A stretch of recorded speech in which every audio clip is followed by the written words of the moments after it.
ಸಾಕಷ್ಟು ಕೃಷಿ ಹಾಗೂ ಕೃಷಿಯೇತರ ಚಟುವಟಿಕೆ ಇರಬಹುದು, ಹಾಗೇನೆ ಸಂಘ ಸಂಸ್ಥೆಗಳನ್ನು ಕಟ್ಟಿ ಅದಕ್ಕೆ ಆರ್ಥಿಕ ಶಕ್ತಿಯನ್ನು ತುಂಬತಕ್ಕಂಥ ಹಲವಾರು ಕಾರ್ಯಕ್ರಮವನ್ನು ಅವರು ಮಾಡಿದ್ದಾರೆ. ಇವತ್ತು ಬಹುಶಃ ಅವರು ಹೆಸರು ಕೇಳದವರು ಯಾರೂ ಇಲ್ಲ ಅಂತ ನನಗೆ ಅನಿಸ್ತಾ ಇದೆ.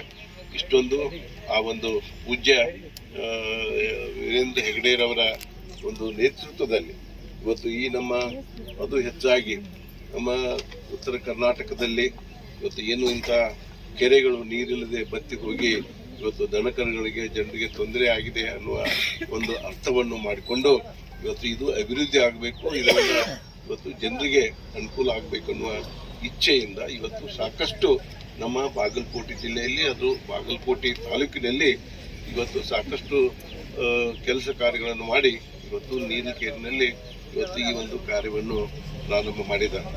ಒಟ್ಟಾರೆ ನಾನು ಹೇಳೋದಿಷ್ಟೇ, ಆ ಒಂದು ಸಂಸ್ಥೆಯಿಂದ ಏನು ನಮಗೆ ಅನುಕೂಲತೆ ಸಿಗ್ತಿದೆ, ಅದು ವೈಯಕ್ತಿಕವಾಗಿ ಆಗಿರಬಹುದು, ಸಂಘ ಸಂಸ್ಥೆಗಳಿಗಾಗಿರ್ಬೋದು, ಇಂಥ ಒಂದು ಕೆಲಸ ಕಾರ್ಯಗಳಿಗಾಗಿರ್ಬೋದು, ಅದನ್ನೆಲ್ಲವನ್ನು ಪಡೀಲಿಕ್ಕೆ ನಾವೆಲ್ಲರೂ ಕೂಡ ಅರ್ಹರಿದ್ದೇವೆ.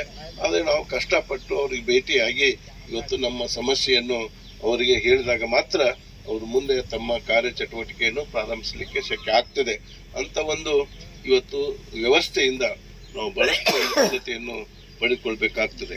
ನನಗೆ ಬಹಳಷ್ಟು ಬಾರಿ ಇವತ್ತು ಅವ್ರು ಕರೆದಿದ್ರು ಕೂಡ ನಾನು ಇತ್ತಿತ್ತಲಾಗಿ ಕಳೆದ 10 ವರ್ಷಗಳಿಂದ ಅವರು ಯಾವುದೇ ಒಂದು ಕಾರ್ಯಕ್ರಮಕ್ಕೆ ನಾನು ಹೋಗಿರಲಿಲ್ಲ. ಇವತ್ತು ಮೊನ್ನೆ ತಾನೇ ಫೋನ್ ಮಾಡಿ ಅಂದರೆ ನಾನು ಬರ್ತೇನೆ ಅನ್ನೋ ಒಂದು ಮಾತನ್ನು ಹೇಳಿದ್ದೆ. ಇವತ್ತು ಮೇಟಿರವರು ಕೂಡ ಬರ್ತಾರೆ ಅನ್ನೋ ಒಂದು ಮಾತನ್ನು ಅವ್ರು ಹೇಳಿದರು. ಇವತ್ತು ನಾನು ಇಷ್ಟೇ ತಮಗೆಲ್ಲ ಕೇಳ್ಕೊಳ್ಳೋದು, ತಮ್ಮ ಒಂದು ಸಹಕಾರ ಬಹಳಷ್ಟು ಮುಖ್ಯ ಆಗ್ತಿದೆ.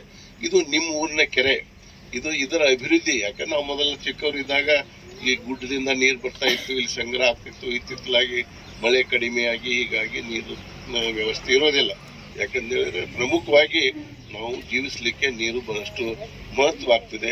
ಇಂಥ ಒಂದು ಮಹತ್ವವಾಗಿರ್ತಕ್ಕಂಥ ಕಾರ್ಯಕ್ರಮ ನಿಮ್ಮ ಗ್ರಾಮದಲ್ಲಿ ತೆಗೆದುಕೊಂಡಿದ್ದಾರೆ. ಇವತ್ತು ತಾವು ಅವರ ಒಂದು ಕೆಲಸ ಕಾರ್ಯಗಳಲ್ಲಿ ಇವತ್ತು ತಾವು ಸಹಕಾರಿಯಾಗಿ ಇವತ್ತು ಏನು ಇಲ್ಲಿ ದುಡಿಯುವ ವರ್ಗ, ಶ್ರಮಿಕ ವರ್ಗ ಬರ್ತಿದೆ, ಅವರಿಗೂ ಕೂಡ ಪ್ರೋತ್ಸಾಹ ಕೊಟ್ಟು ಇವತ್ತು ಹೆಚ್ಚು ಕೆಲಸವನ್ನು ತಾವೆಲ್ಲ ಪಡಿಬೇಕಾಗ್ತದೆ. ಎಲ್ಲಿ ಒಕ್ಕಟ್ಟಿರ್ತೀರಿ, ಒಂದಿರ್ತೀರಿ, ನಿಮಗೆ ಅಷ್ಟೇ ಖರ್ಚಿನಲ್ಲಿ ಹೆಚ್ಚು ಕೆಲಸ ಸಿಕ್ಕಲಿಕ್ಕೆ ಶಕ್ಯ ಆಗ್ತದೆ.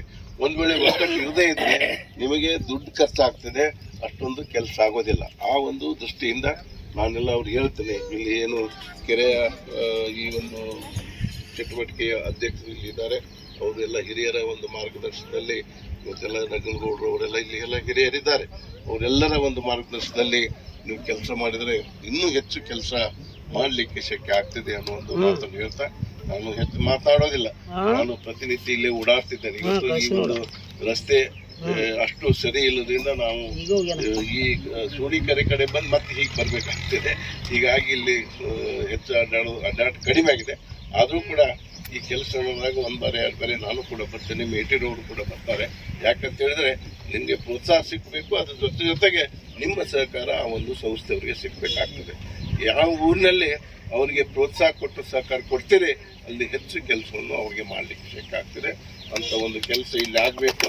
ಅದ್ರ ಜೊತೆಗೆ ಈ ಒಂದು ಕೆರೆ ನಿರ್ಮಾಣ ಆಗಿ ಅಭಿವೃದ್ಧಿಯಾಗಿ ಹೆಚ್ಚು ನೀರು ನಿಂತು ನಿಮ್ಮ ಗ್ರಾಮಕ್ಕೆ ಬೇರೆ ಬೇರೆದವರಿಗೆ ಅನುಕೂಲ ಆಗಲಿ ಅಂತ ಹಾರೈಕೆಯನ್ನು ಬಯಸಿ ಇವತ್ತಿನ ದಿವಸ ನನ್ನನ್ನು ಕರೆಸಿ 2 ಮಾತು ಹೇಳಲಿಕ್ಕೆ ಅವಕಾಶ ಮಾಡಿಕೊಟ್ಟಿರ್ತಕ್ಕಂಥ ಸಂಸ್ಥೆಯ ಎಲ್ಲ ಪದಾಧಿಕಾರಿಗಳಿಗೆ, ಪೂಜ್ಯ ವೀರೇಂದ್ರ ಹೆಗಡೆಯವರಿಗೆ ನನ್ನ ಅಭಿನಂದನೆಯನ್ನು ಸಲ್ಲಿಸಿ ನನ್ನ 2 ಮಾತನ್ನು ಮುಗಿಸ್ತೇನೆ. ಜೈ ಹಿಂದ್, ಜೈ ಕರ್ನಾಟಕ.